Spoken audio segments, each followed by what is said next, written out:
السلام علیکم ورحمۃ اللہ۔ فصل، یہ فصل ہے فی المشترک والمعولی، مشترک اور معول میں۔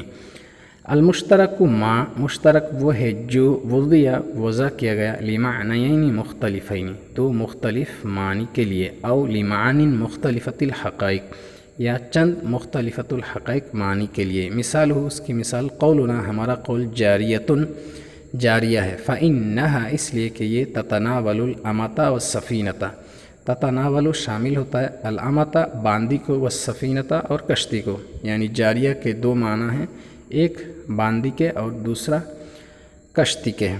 والمشتری، اور دوسری مثال کیا ہے؟ مشتری ہے۔ فإنہ یتناول قابل عقد البیع، اس لیے کہ یتناول شامل ہوتا ہے قابل عقد البیع، عقد بیع کو قبول کرنے والے کو، یعنی مشتری کا معنی، ایک معنی کیا ہے؟ خریدنے والا۔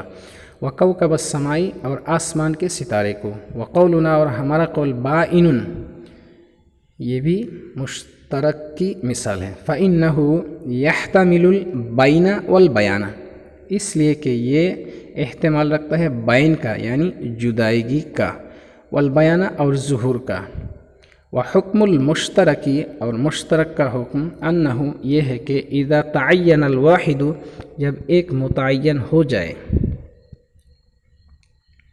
مرادم بھی، مراد ہو کر، سقط اعتبار ارادت غیرہ، اس کے غیر کے مراد لینے کا اعتبار ساقط ہو جائے گا۔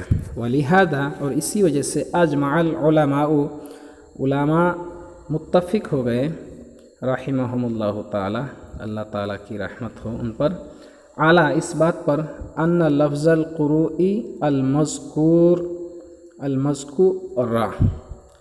لفظ قرو جو مذکور ہے فی کتاب اللہ، اللہ کی کتاب میں، محمول، یہ محمول ہے، اما علی الحیض، یا تو حیض پر، کما ہوا مذہبنا، جیسا کہ وہ ہمارا مذہب ہے، او علی الطہر، یا تو طہر پر محمول ہے، کما ہوا مذہب الشافعی، جیسا کہ وہ امام شافعی رحمۃ اللہ علیہ کا مذہب ہے۔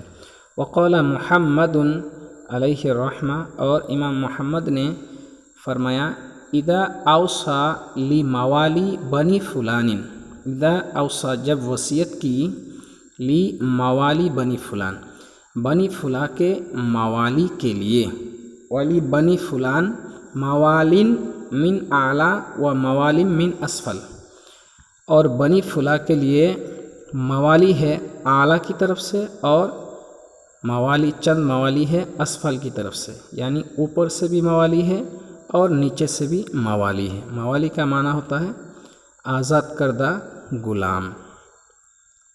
فماتا، تو وہ مر گیا، بطلت الوصیۃ، تو وصیت باطل ہو گئی، فی حق الفریقین، دونوں فریقوں کے حق میں،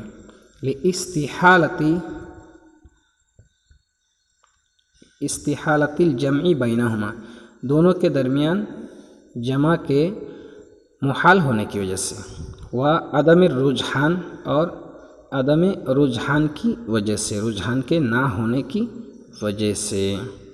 وقال ابو حنیفہ علیہ الرحمہ، اور امام اعظم ابو حنیفہ رحمۃ اللہ علیہ نے فرمایا، اذا قال لزوجته، جب اپنی بیوی سے کہا، انتی علیہ مثل امی، انتی علیہ، تو مجھ پر، مثل امی، میری ماں کی طرح ہے، لا یکون مظاہرا، تو وہ مظاہر، ظہار کرنے والا نہیں ہوگا، لأن اللفظ، اس لیے کہ لفظ، مشترک ہے، بین الکرامت والحرمت، کرامت اور حرمت کے درمیان، فلا یترجح جہت الحرمت، تو حرمت کی جہت راجح نہیں ہوگی، الا بالنیت، مگر نیت کے ذریعے۔